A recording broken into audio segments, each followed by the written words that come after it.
I was home alone for the week, as my family had gone on vacation while I had to stay and work. It was around 2 a.m., and I'd stayed up to watch a scary movie in the dark of my basement. I was intent on really scaring myself and see how far into terror I could really go, while still knowing I was safe in my own home. It was then that I heard pounding footsteps on the first floor. This was a common annoying occurrence when my family was home. Every time they passed through the front hallway, past the basement door, I heard their footsteps. This time, fear immediately shot through me at the sound. My reflex was to turn the television off immediately. The basement door was up a flight of steps and around a corner, so whoever it was would not have seen any light. I heard the basement door handle click and turn as I sat in absolute darkness. I moved slowly as to be absolutely silent and crawled behind our large television. As I passed it inch by inch, I noted with panic that its black screen still dimly glowed. I heard footsteps coming down the carpeted but creaky stairs. I froze in my hiding place, listening. For many long minutes, I heard nothing. Had the intruder seen the television's afterglow, or had it faded in time? Was he standing in the pitch dark listening for me? I seemed to lie there in total silence for an interminably long time. My panic began to fade, and I began to think more clearly. Had I really heard an intruder? Could someone possibly be standing there in silence for so long without making any noise?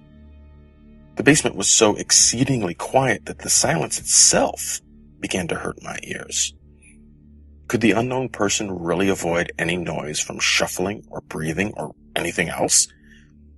If there was an intruder, he was still in the basement because the creaky stairs were incredibly loud, the door handle clicked, and he wouldn't know to mask his footsteps on the first floor so they couldn't be heard down here.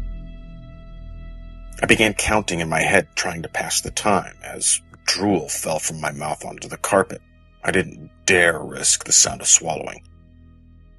I reached 60 seconds once, twice, 30 times, 60 times. By now, my fear had faded and I was more confused than anything. I estimated I had been crouched in the absolute black for almost 2 hours and had still heard nothing. If there was an intruder, none of this made sense. Finally, I decided I'd have to make a move. If I did nothing, eventually the sun would come up and shine through the small basement windows, and worse, I began to smell something horrible and cloying. Slowly, ever so slowly, I began inching my way towards the stairs by way of the walls.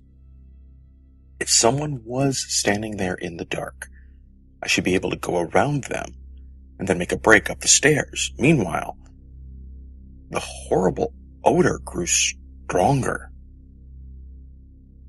Had something died down here in the night?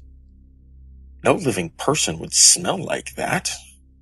Terrible images of some sort of corpse monster listening for me in the dark erupted in my thoughts, and I moved as fast as I could without making a sound.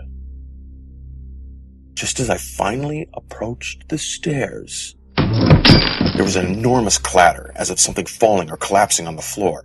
It was at that moment I leapt forward and crashed up the stairs, running out through the open basement door and my wide-open front door. Now certain that someone was in the house, I called the police from my cell phone and watched my house from afar. The police came, checked inside the house, and then grimly came back out to question me. They found a body in the house, my elderly neighbor who seemed to have died of a heart attack. Their belief was that I must have left the front door unlocked, and he must have wandered in my house while dying, looking for help. first, I felt horrible, thinking that I had sat there in the dark while the old man literally died a few feet away. Then it occurred to me, what the hell was that loud noise of things falling that last prompted me to bolt up the stairs and out of my house? I asked the police, and they confirmed. The back door of my house had been left open as well. A single bare footprint in the mud. Somehow, for some reason, I'll never know, there was someone else in that basement with us. Silent, waiting, and listening in the dark over the fresh corpse of an old man.